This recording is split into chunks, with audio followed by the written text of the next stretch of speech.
Hello, how's everybody doing? So, I'm CJ Miller. I'm in my kitchen in Shreveport, Louisiana, across the Red River from beautiful Bossier City, Louisiana. Yeah, come check us out. So, this is a piece of fried chicken that I'm actually going to finish off in the oven, but I'm going to show you how I got this crust. Now, this is uh, 2 eggs and a little bit of water, and then I put in some hot sauce. But this is a very spicy chicken. Let me tell you that much. So I had about 4 of these. One of them is smaller, and one of them is much huger. So, so I could have cut these into smaller bits and could have made strips out of them. But whatever. And the thing is I had these in the freezer, and I wanted to use them. And so I started by taking a little bit of seasoning salt, a lot of black pepper, a lot of red pepper. What else did I put on here? Cumin. I added cumin. And just kind of like stuck with that kind of business. I did maybe used ground peppercorn versus just black pepper from the table. But let me see. Let me take a look at my spices real quick. Aha! I used a Cajun seasoning blend, backed that up with the red pepper and the black pepper, and used seasoning salt blend.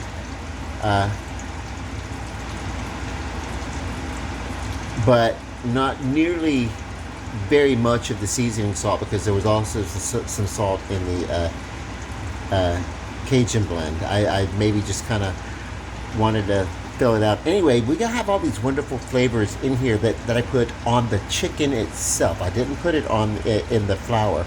I put it on the chicken. Marinated the chicken in the refrigerator as I let it finish thawing. And then I poured in the self-rising flour over the top of the chicken and gave it a good toss. And let it kind of cling. And then as I removed each piece, I put it into the egg wash, which, as you remember, 2 eggs, a little bit of water, and then if it thickens up as you're rolling the pieces around, you can add a little bit more water. I may have to do that before that final piece of chicken, but it's going to create kind of a really, really thick really thick bit. Now, what I like to do when I come across is I don't mind putting a little bit of if I see a piece of skin peeking through the crust, I don't mind shaking on a little bit of flour. I'm not worried about that, because I'm going to take these, get the crust, and then I know as big as these pieces are, they're going to need to go into the oven just for a little bit. Now, you can use various marinades to really, really get it and moisturize and tenderize your chicken. You can pound it out, make it thinner, make it easier to work with. But this is what we want to get.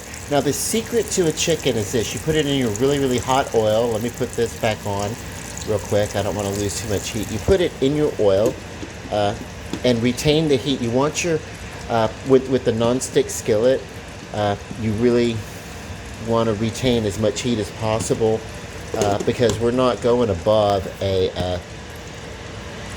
just a straight medium in a Teflon skillet. With the cast iron, you could go higher. But here's the thing. You want to take your chicken and put it in your oil. If you're going to do it like this,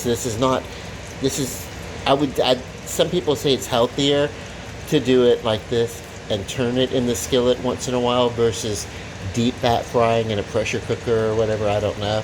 I think oil is oil. I don't know if any less gets into it this way than actually taking strips and dropping them in. But a deep bath of hot oil, basically. But in either case, whatever you do, you want to take your chicken, put it into your oil, let it cook on one side, watching your heat. You see we're getting some steam come up and everything. We want that.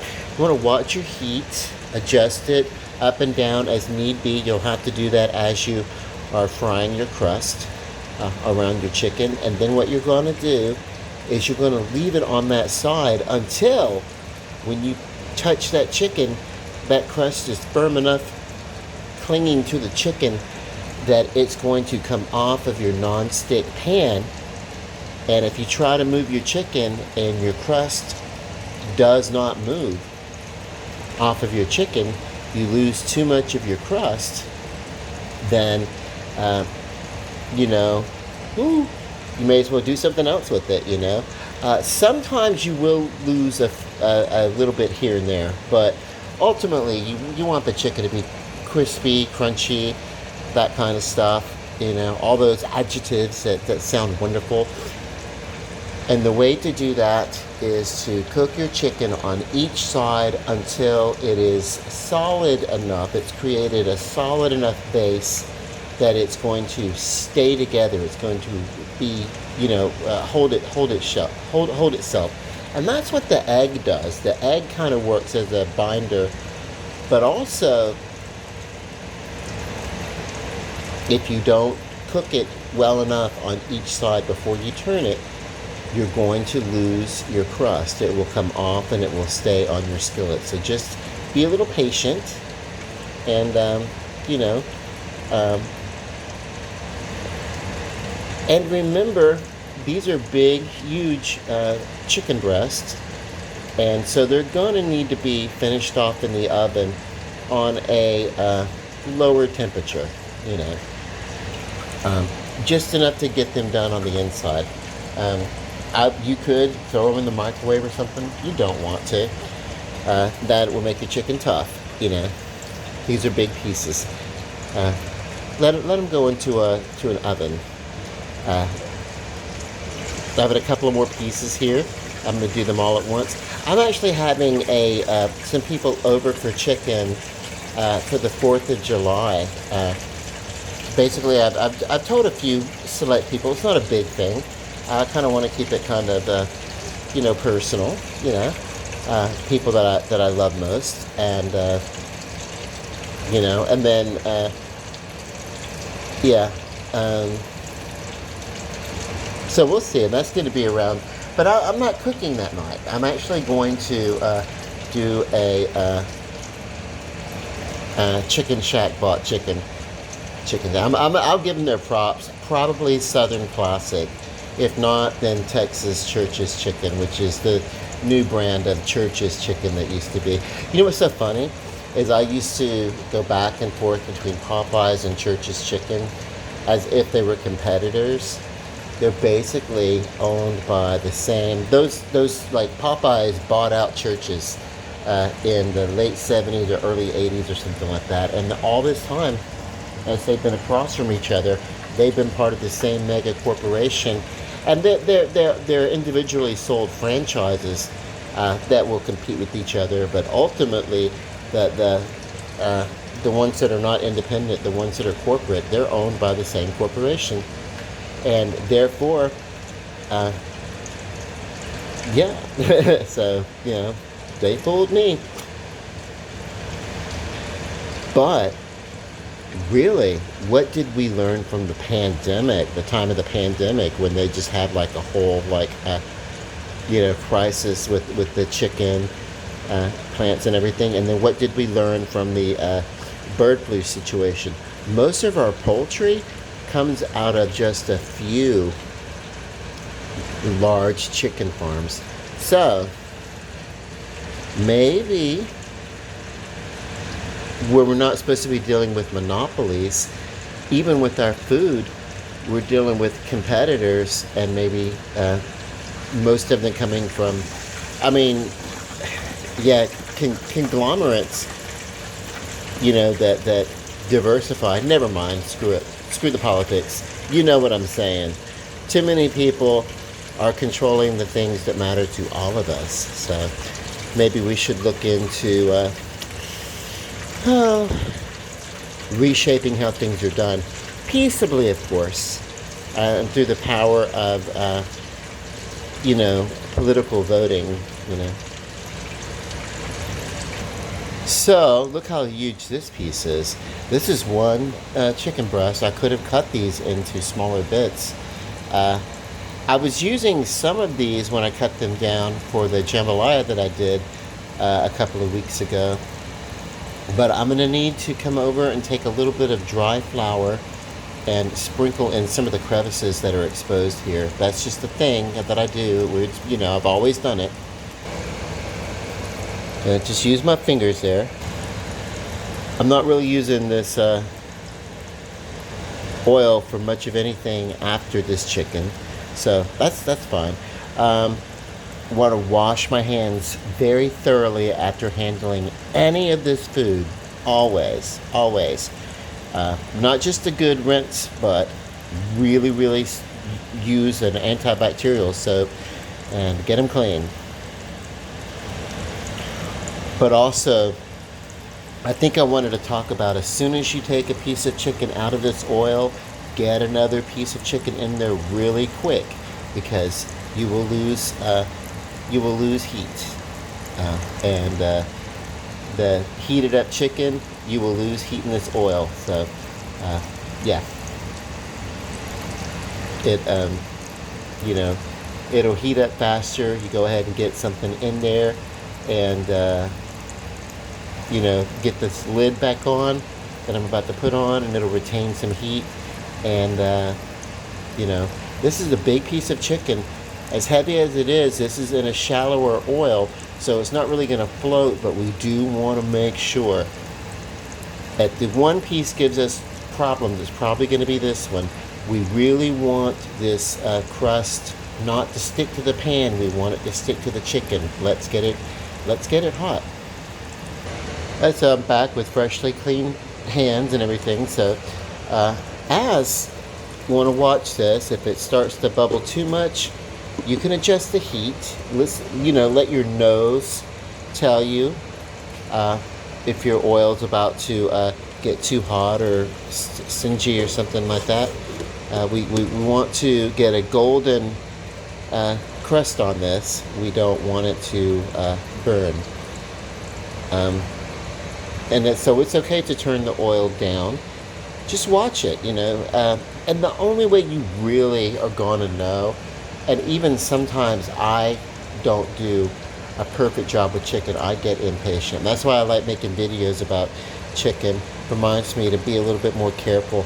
Kind of stay with what's going on. It's good to stay near a hot stove anyway, so that you can make sure you're not going to have any accidental spills or anything like that. If you're a person with kids running about or whatever, they don't need to be running in the kitchen. But trust me, they will. We were taught when I was growing up to be very respectful of the oven and the stove. And I remember being so short that we could pull small kitchen chairs up to the stove off to the side, and we could kind of stand on the chairs and watch what was happening in the skillet as either one of our parents were doing the cooking. When I was very young, my parents shared the cooking responsibilities, so at any time either one of them had jobs, and until we learned a little bit more about cooking. We were raised sitting around my grandmother's kitchen table on my dad's side. She had a large family. She was always cooking. Now my mother's mother, I love her, but she had raised 6 children and had cooked and everything like that. But once she was flying solo again, she was like, why would I want to cook? It's almost just as feasible to eat out, and so why would I cook? So she hardly ever. Maybe there were some times when we were living in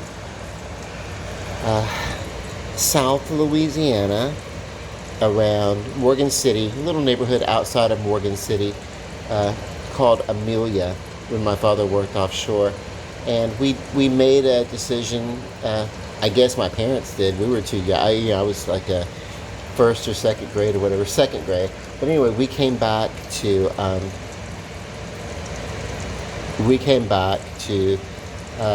Shreveport, which is the hometown, that I'm from. And so, because I say that every time, right? Beautiful Bossier City, across from Shreveport, whatever. So anyway, yeah, so I think my grandmother did a little bit of cooking there, but it was out of a box. I mean, she wasn't gonna really. It was, we did a lot of we did a lot of Piccadilly Cafeteria. My when they were owned by their original company before they sold several times. They used to be a really good to their customers. I don't know what they are now, but they were so good that when my mother started working there, she just like stayed with it because they honored her 20-year retirement. They were not going to honor 30-year retirements after the company had sold or whatever, and that kind of ticked her off a little bit. But anyway, let me give this a test. See if I can get this chicken to move away from the bottom of the pan here. That's our litmus. That's our test. If we can get this chicken to release from the bottom, then we know that it has created a firm crust that's going to stay with this piece of chicken well enough for us to turn it. But if we can't move the chicken, if we can't get it to move on the bottom of this pan by just gently like getting it to release from the bottom of this pan, then no, we haven't cooked it long enough. Okay, so I was able to get this to release. I want you to watch how easily this moves about in the bottom of this pan. And I don't seem to be losing any crust or anything like that. Still, what I'm going to do is I'm going to stick my fork in. This is a big piece. I'm going to use my spatula that I have over here, and I'm going to help give this a flip. But I'm going to do this off camera. If I'm not concentrating, hot mess. All over me, probably. I would say we got to the flip on this one just in time. Now let me get the lid back on it, and let me get this other side crispy like this. And the bigger the piece, the harder it is that they are to pull with. So this I probably should have cut into before I did the breading. I will talk a little, I'll wax a little philosophical here for a moment.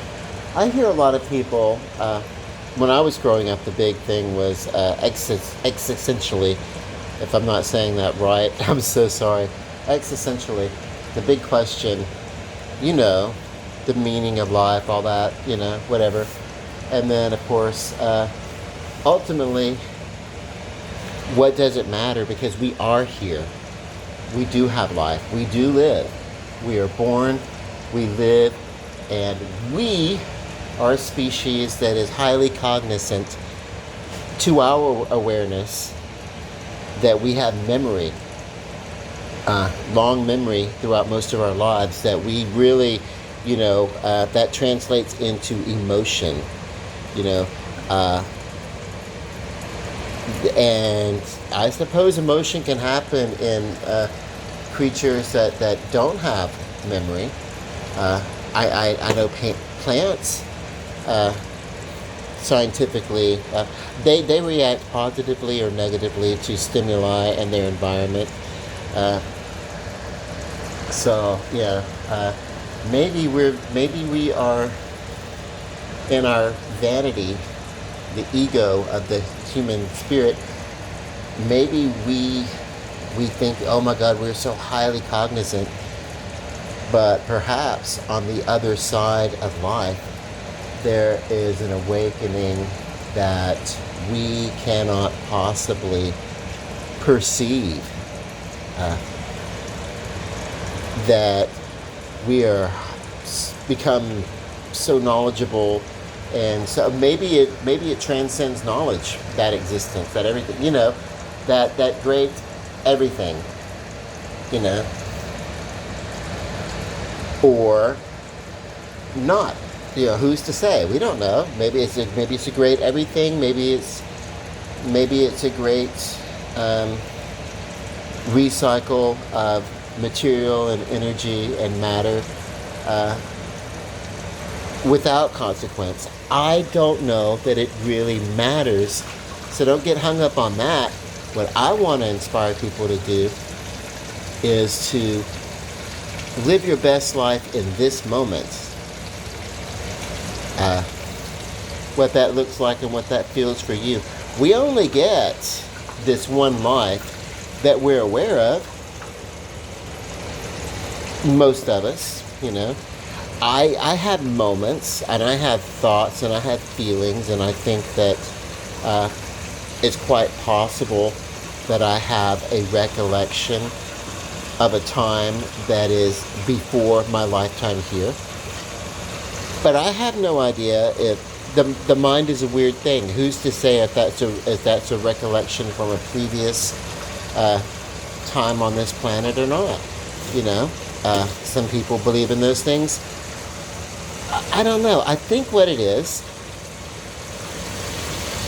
that instead of trying to worry about what somebody else's meaning of life is, why don't we look into ourselves and say to ourselves, selfish creatures as we are, and we know that we are, let's look into ourselves and say, what can we do to create a meaning for ourselves? Because certainly, if there is a grand purpose and that matters to a designer, a creator, an arranger, sometimes a guardian, whatever, if there is that, then certainly we matter enough that we should count, you know, and our purpose, you know, if it's true, will probably line up with the purpose of the grand designer. Now, if there is no design and if it is happenstance and it totally doesn't matter, then you don't have anything to lose by deciding to chill out, stop worrying about it, and just live your best damn life, you know. Have fun. Realize that if your perspective is that of agnostic leaning towards atheism, then do realize that you do have, you know, an opportunity to create a sense of community with your fellow man, and you know, what you get out is what you're going to get back, and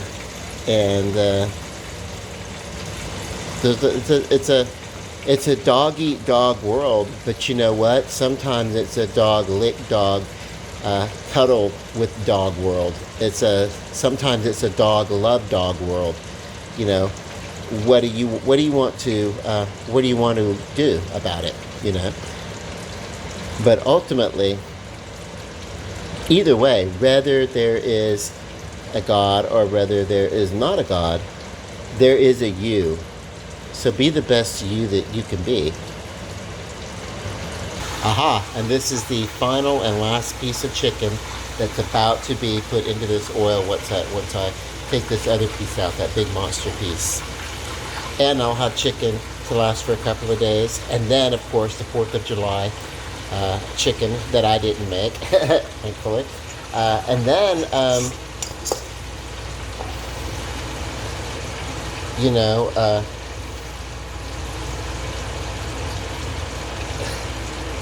so back to what I was talking about here.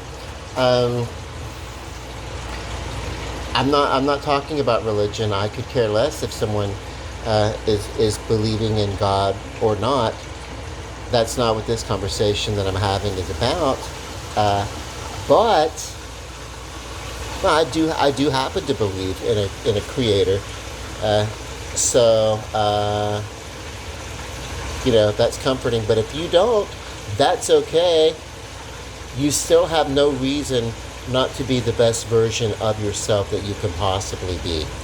And there are all sorts of pathways to faith that will help you find the anchor that you might be searching for. And if you don't have some of the answers that you're looking for, as long as you're looking with an honest heart, you will eventually get to the answers that make sense most to you.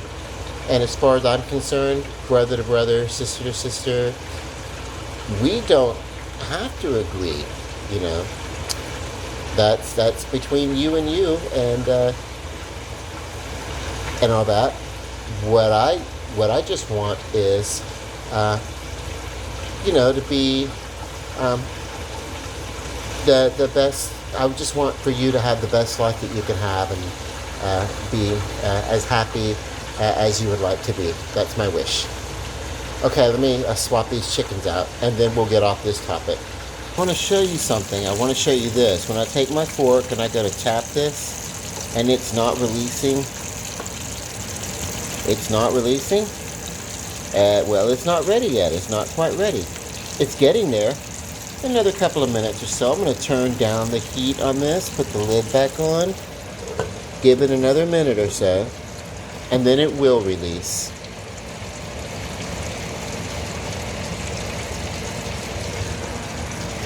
Oh, and why do I turn it down? Well, I don't want to burn my chicken, right? I don't want to burn the crust. Okay, so for me, I know it's just instant for you, but for me, 2 minutes made the difference. 2 minutes meant that I can kind of scoop this about in this pan. I still feel like another moment or so wouldn't hurt it on the other underside, but I'm able to basically get underneath it, move it, roll it. But let me give it another moment or so just to make sure that it's quite firm. So now, for me, patience is going to be key. I've got these bits of chicken resting on the foil, basically just because this is the cookie sheet that I do meat baking and stuff. And I have another one that I use sweets. This is a savory. That means the absence of sweet, usually vegetables, meat, that kind of stuff. Not too many vegetables, I'm afraid, but a lot of things like this. And then, of course, there is one that I use for,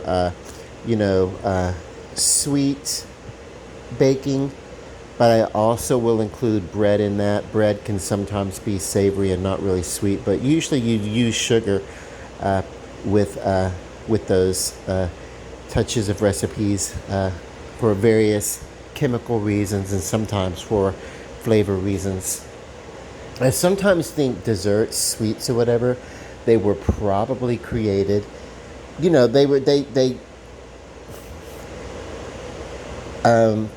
always had fruit and everything, but I think early on, when humanity probably was learning how to bake, they probably over-sugared a bread and found that, oh wow, this really is delicious. And therefore we get, breads and cakes and things like that. That is a happy accident. That's the way I'd like to think of it anyway. Or it could be somebody just realized, hey, this is fermentation. And,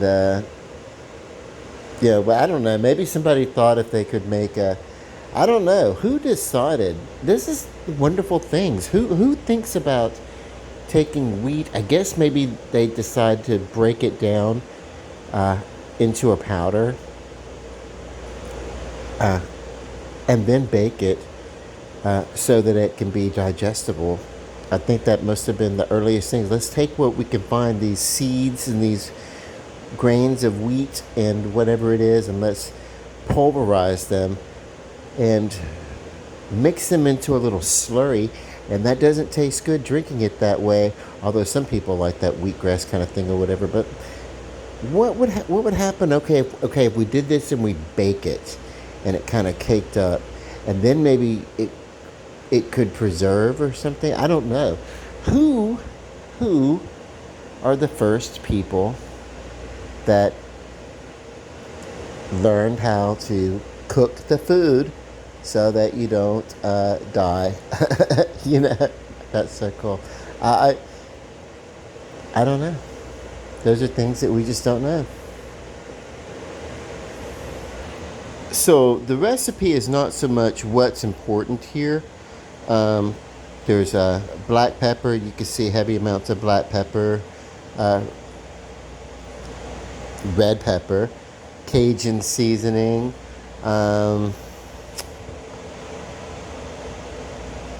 those are the things that went into this one.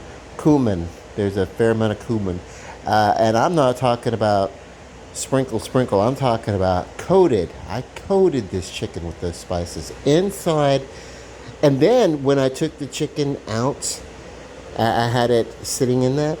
Then when I got ready to put the flour uh, into this bowl, I put I took the flour in the same bowl that I had seasoned the chicken in. So all those seasonings, they were in the crust and in the flour too. But as any good cook will tell you, any fry cook will tell you, also you will lose flavoring when you take something like a bland flour or even a milk. If you use a milk, you're going to lose some of the intensity of your flavoring. So don't be afraid to go hog wild with this. So this is one of these things that we actually could do right now, or we could refrigerate for a day or so, whatever, not more than 3 days, or we can really wrap up really tight and freeze it. You know, that's how we get frozen chicken wings and things like that. And then they finish them off in the oven. But yeah, it's the warm oven. Probably about 350, 375 for about 15-20 minutes would finish these off. It's yeah. This kind of this level of frying really does require a two-step process for the cooking. I've got that last piece. I'm gonna go give it a flip. Hang on. I gave it a flip because I give a flip. No, not Flip Wilson. No, okay. I'll explain that in a second. I didn't pull that joke off. The only thing I remember, I know that Flip Wilson was a comedic actor that I became aware of when, I think in the 80s, he did a show where he was the husband, and Gladys Knight of Gladys Knight and the Pips, she was the wife or something like that. And that was either titled The Flip Wilson Show or it was titled something else. And then much earlier, there was a Flip Wilson show. I don't know his comedy, but I do know that in the late 1990s, I was working at theater, and I've done a few things here and there, but I got called upon to step in and fill in for a small role, and the role was playwright, and it was written by the writer-director of The Wandering Minstrel Players. I would have chosen a different name.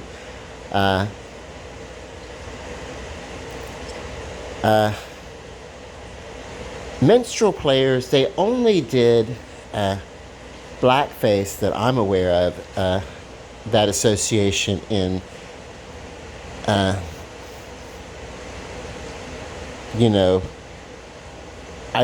don't know. I just, because of that association, I would not have chosen that name. I would have chosen the Wandering Troubadours, the Playing Troubadours. I would have went with Troubadour, but we were, yeah, that's the way I would have went with it. But anyway. Never mind. Anyway, but that was the name that they'd chosen, and they wanted to be kind of, you know, I think it was basically around the big production that they were doing in the park about, princes, and it was very pre-Renaissance, that kind of stuff, theater in the park. But they had decided to move to an indoor theater and start doing some things, and the credo was basically the writer Thomas really wanted a place to showcase his own writing. And anyway, he wrote this play called Playwright. Of course, he played the lead. Of course, he wrote it, directed it. He was the lead in it and everything. And we were all there just kind of support this vision. That's what you are as an actor. Sometimes it's supposed to be the actor's medium on stage. Sometimes you're really there. If it's a star vehicle, you're there to make the prima donnas of the stage look good. Sometimes you're the supporting and you're not the center stage. And in that case, your job is to make the lead, the principals, you're there to make them look good. That's all you're there to do. And the context of the work is so unimportant. But the writing that he wrote, he was playing a writer, and he was stuck. And so in his mind, he was trying to come up with a story. And so on the other side of the stage was split. As he talked, there was an action happening on the other side of the stage where various characters were enacting. And then as the writing, there were mix-ups, like one character told somebody else, instead of "welcome to my humble abode," the Shakespeare quote, they said "welcome to my humble adobe." That type of cleverness, that kind of humor, so subtle, but freaking genius. And to this day, and he really, we just did that. And then of course later on we all kind of burn out, and eventually after a few years we all went our separate ways and everything. But to this day, Thomas Buckner, from the 1990s, going of Wandering Minstrel players and Wandering Minstrel productions and everything, I think was one of the wittiest writers with a great comedic wonderfulness. And he was a serious guy. He had a wife, he had children, 3 children, troubles trying to, in the American South, trying to keep all that afloat. But then also having, trying to balance all these things that you want to do. I wonder whatever happened to that guy. And then his wife Stella. No, they separated, and the kids grew up and everything like that. But that's how you get these moments where you come into each other's lives for a season, a couple of years or something like that, and then you move on and you go and you do your own separate things. But oh my God, Stella was so. She was basically a genius. And when it came to intellect, for a brief time, I'm walking among intellectual geniuses, gods of intellect, and I'm just there, not one of them. I'm among them, but I'm not one of them. I'm a fool among scholars. That's how I felt sometimes. But oh my God, one of the writings, he made the joke. He was like, and this was just a wink to not to the audience. This was just in the writing to whoever would, see this. These were, in the script. One character was like, and he made this remark, trying to be flip. No, not Wilson. As and it was such an obscure reference. Not many people would catch that if they didn't know Flip Wilson. So, and that bit of a moment. Not only did I understand the genius of his writing, but also how far-reaching that he pulled his influences from, how widespread and how open. Um, you know, beautiful thing. That type of creative openness can lead to a mindful and a soulful openness. That's my hope. Anyway, it's time for me to go play with this chicken. Hang on.